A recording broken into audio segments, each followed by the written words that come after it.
It was a bright afternoon when the doors of the luxury hotel slowly opened. A quiet black woman walked inside.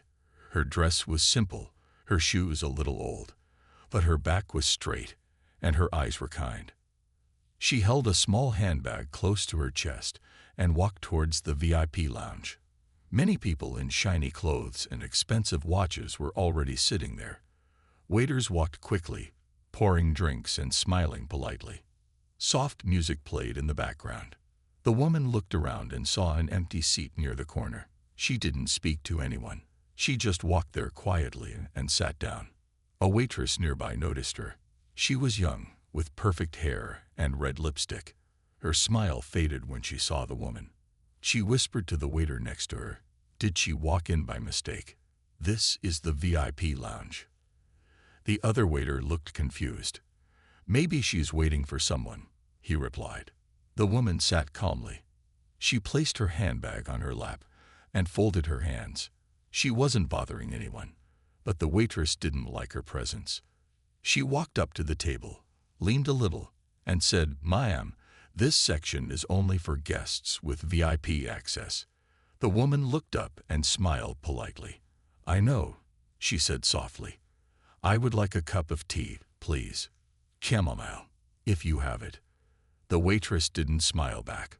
"Sorry, but do you have a membership card?" The woman gently opened her purse and pulled out a silver card. It had a simple logo and a number on it. She gave it to the waitress. The waitress looked at the card, then at the woman. Her eyes narrowed. "Wait here," she said coldly, and walked away. People at nearby tables were watching now. Some looked confused, others curious. A man whispered to his wife, "Why is she being treated like that?" The woman stayed quiet. She looked out the window, watching the cars outside. Her hands were calm, but her heart was not. She could feel the eyes on her. She had faced this before. The waitress returned after a few minutes. "The card is valid," she said with a fake smile. "But we are very full today. Maybe you'd be more comfortable in the cafe downstairs." "I'm fine here," the woman said, still smiling. "I'd like my tea, please." The waitress didn't answer. She turned around and walked away quickly. At the service counter, she spoke to the manager. "She doesn't belong here. She's making people uncomfortable," she said in a low voice. The manager looked at the woman. "She's not dressed like the others," he said, "but her card is valid." "Yes." "Then let her stay," the manager said, "but don't serve her too quickly." The waitress nodded. Minutes passed. The woman kept sitting quietly. No one came with her tea. One kind waiter saw this and walked toward her. "Ma'am, would you like some water while you wait?" he asked. The woman looked up and nodded. "Thank you. You are kind." He smiled and walked away to get the water. At another table, a group of ladies laughed loudly. One of them looked at the woman and said loudly, "Some people think money can buy class, but you can't fake grace." The others laughed. The woman heard it, but she didn't move. She just looked at the small pendant around her neck. It was a gift from her son. She touched it gently and whispered, "Not today. Be still." Outside, a black car drove past the entrance and stopped for a moment. The driver looked inside the lounge, then drove off. Back in the lounge, the kind waiter returned with a glass of water. "I'm sorry for the delay, ma'am," he said. "I'll check on your tea." "Thank you," she said again. "What's your name?" "James," he replied with a smile. "Thank you, James." Just then, the manager walked toward her with the same cold smile as the waitress. "Ma'am, we're very busy today. Would you mind finishing up quickly?" The woman looked at him for a moment. Her smile faded just a little. "Of course," she said. "I'll be gone soon." The manager nodded and walked away. No one noticed that she had just sent a quiet text from her phone. It read, "They still judge by the clothes. Come." The afternoon sun began to fade behind the tall buildings, but inside the hotel lounge, things were heating up. The quiet black woman still sat in the corner, untouched teacup in front of her. though it had not been filled. People walked by her table, some giving her quick looks, others ignoring her completely. The rich and powerful sat around, sipping expensive drinks, laughing loudly, and ordering more food. To them, she was just a mistake, someone who had taken the wrong seat in the wrong place. But they didn't know who she really was. The waitress who had earlier insulted her was now walking around, smiling sweetly at the important guests. But every time she passed the woman's table, her face turned cold. "Why is she still here?" she whispered to another waiter. "She has the VIP card," he replied. "She's allowed to be here." "She looks poor," the waitress snapped. "Her handbag looks older than my shoes." At that moment, the glass doors at the front of the lounge slid open again. A man in a black uniform stepped inside. He looked serious.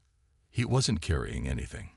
He simply walked across the room, stopped near the quiet woman, and whispered in her ear, "He's almost here, ma'am." She nodded once, gently. The man stepped back and left the lounge. Some guests noticed. One man raised an eyebrow. Who was that? His friend shrugged. Security, maybe. 5 minutes passed. Then 10. Suddenly, a deep engine sound echoed outside the building. People near the windows turned to look. A long black Rolls-Royce slowly came into view. The car was shining, its wheels polished, and 2 men in suits stepped out first. They stood straight, checking everything. Then the back door opened. A tall man stepped out. He wore a custom-made suit and black sunglasses. He didn't smile. He didn't wave. He just looked straight at the hotel entrance. Then he walked forward, calm, powerful. His presence was enough to make some people in the lounge sit up straighter. The manager saw him from inside and panicked. He didn't know who the man was, but he could feel his importance. "Go greet him," he told the hostess, quickly. But the man didn't wait. He walked past them like they were invisible. Inside the lounge, the woman in the corner looked up. For the first time, she smiled fully. The man walked straight toward her. "Mother," he said with warmth and respect. She stood, and he gently hugged her. Everyone in the room turned to look. The man turned toward the manager, the waitress, and the staff. "My mother called me an hour ago," he said, his voice calm but sharp. "She said she was being treated badly. I didn't believe it, so I came to see for myself." The manager tried to smile. "Sir, we didn't mean. You didn't serve her. She's dressed, simply. We thought.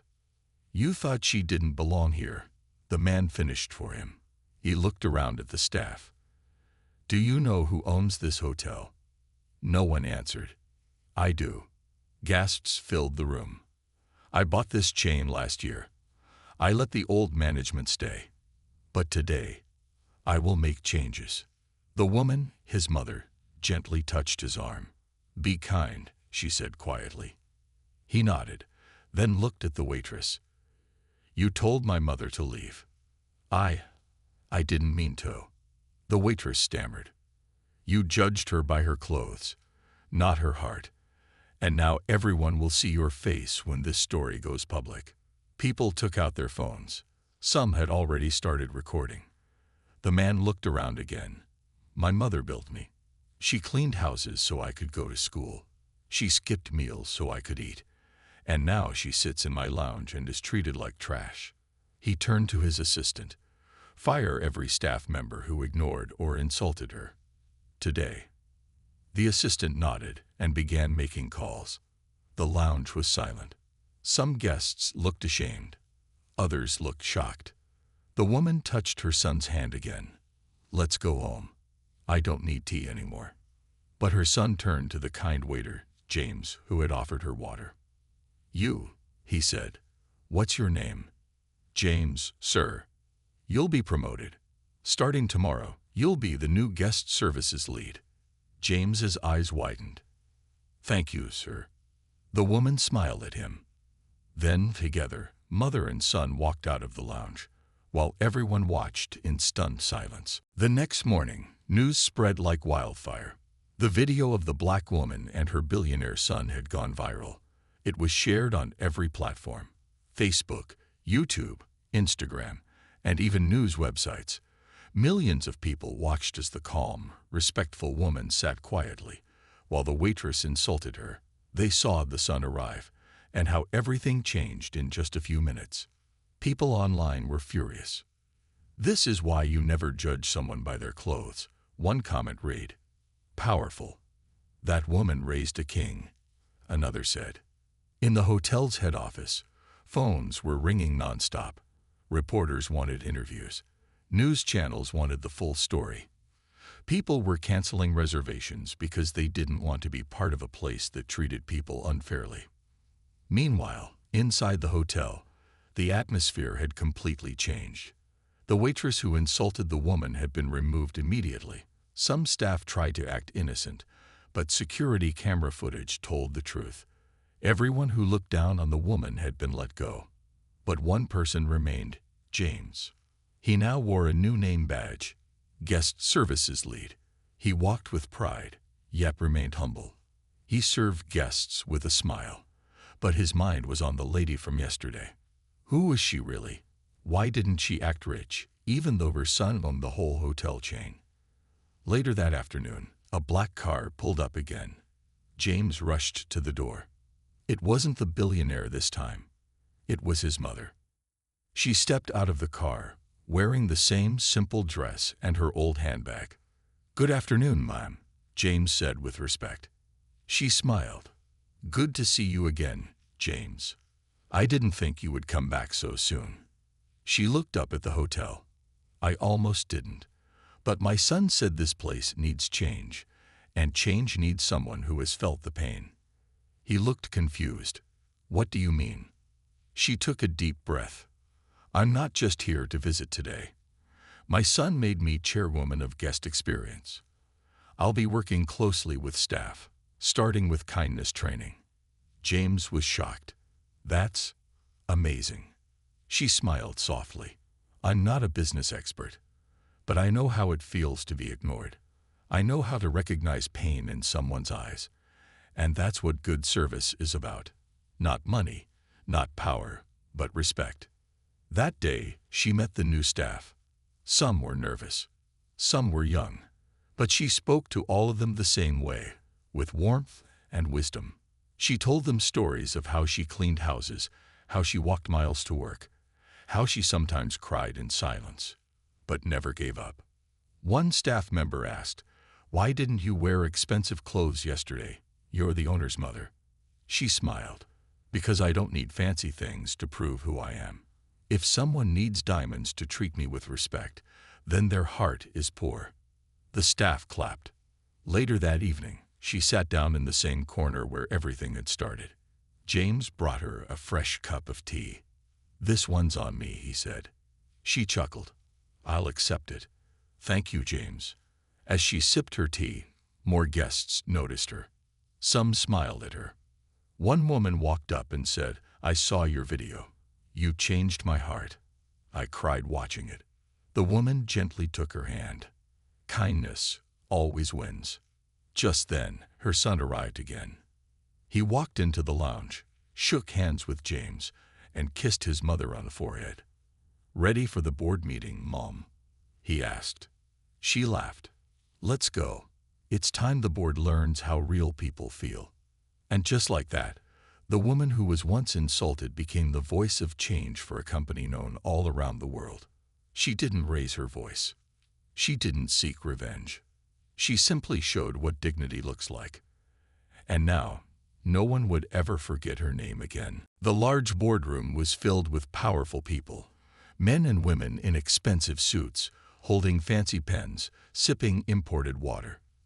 They were the top leaders of the hotel chain. CEOs, investors, managers.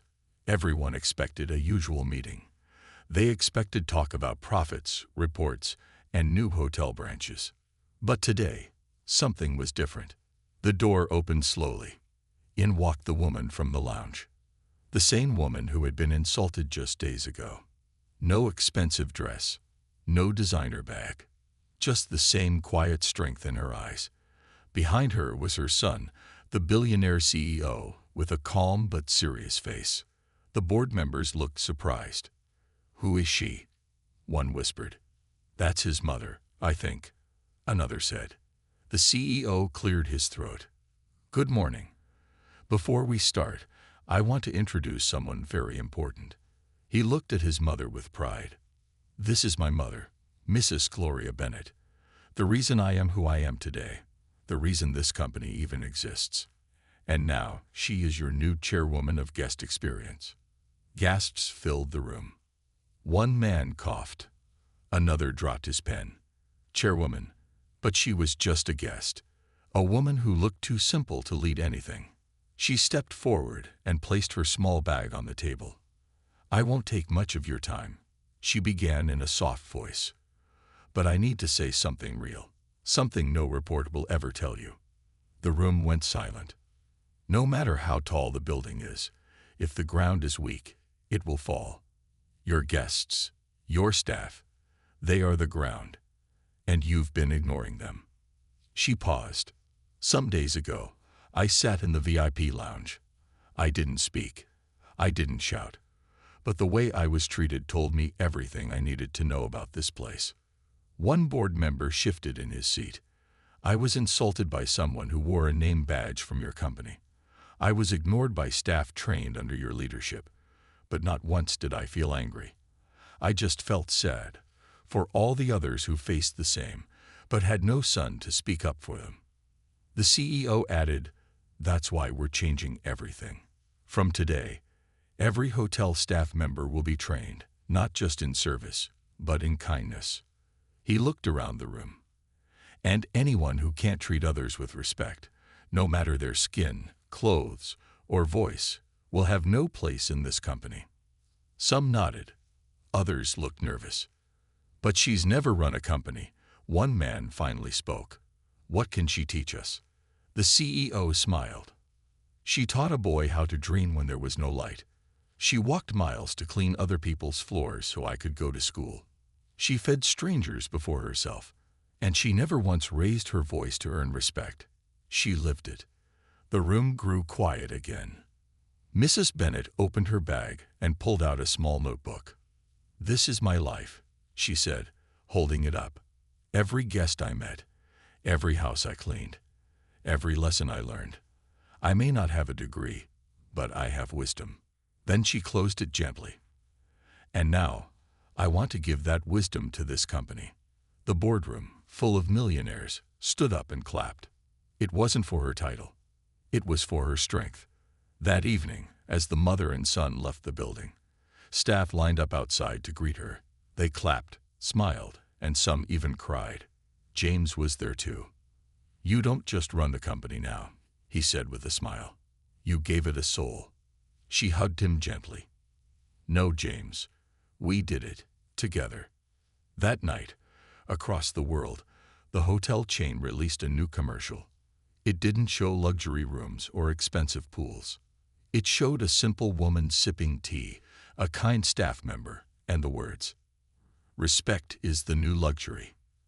And just like that, everything began to change. 1 week later, the hotel was different. The front desk now smiled brighter. The lounge served every guest with equal care. The walls seemed warmer, not because of the lights, but because of the new energy. Respect had returned, but one person hadn't returned. Rachel, the waitress who insulted Mrs. Bennett. She had been suspended. Many thought she'd never be seen again. But one morning, the staff room door opened, and there she was, quiet, nervous. She walked in slowly, holding a small box of apology cupcakes. "Is Mrs. Bennett here?" she asked softly. James heard her and stepped forward. "She's in the garden," he said. "She likes peace." Rachel nodded, then walked outside with slow steps. In the hotel garden, under the warm sun, Mrs. Bennett sat on a bench, reading a small book of quotes. Rachel stood in front of her, hands shaking. "Mom, I came to say I'm sorry." Mrs. Bennett looked up with calm eyes. "I judged you," Rachel whispered, "by your clothes. Your silence. I thought I was better than you, but I was wrong. She placed the box beside the bench. These are just cupcakes, Rachel added, voice breaking. But they come with a real apology. Mrs. Bennet closed her book and smiled gently. You made a mistake, she said. But now you've taken a step many never do. You came back to make it right. Rachel blinked. You're not angry. No, Mrs. Bennet said. I'm hopeful. Rachel sat down beside her. I've seen what you and your son did. You didn't just fire people. You gave everyone a chance to grow. You even made training classes for kindness. I want to join them. Mrs. Bennet placed her hand gently over Rachel's. Then let your past be your teacher, not your prison. Rachel nodded, a tear escaping her eye. Later that day, James stood in the VIP lounge, now redesigned with welcoming colors and signs that said, "Every guest is a star here." He turned to his mother. "Ready to see the world, ma?" She laughed softly. "I've cleaned rooms across this country. I think it's time I sleep in a few." James smiled. "I've booked us into every branch, 1 week each." She laughed louder now. "I better pack my slippers." As they walked toward the exit, the staff clapped for them again. But this time, it wasn't just for the CEO or his mother. It was for the new heart of the hotel. A place where kindness led. A place where silence didn't mean weakness. And outside, as the limo pulled up, a little girl watching from the window asked her mom, "Who is that lady?" Her mom smiled. "That's the woman who taught a company how to care." And the little girl whispered, "I want to be like her." The car drove away slowly. But the story stayed behind, in every room, every smile, and every respectful voice that now said, "Welcome. We're glad you're here."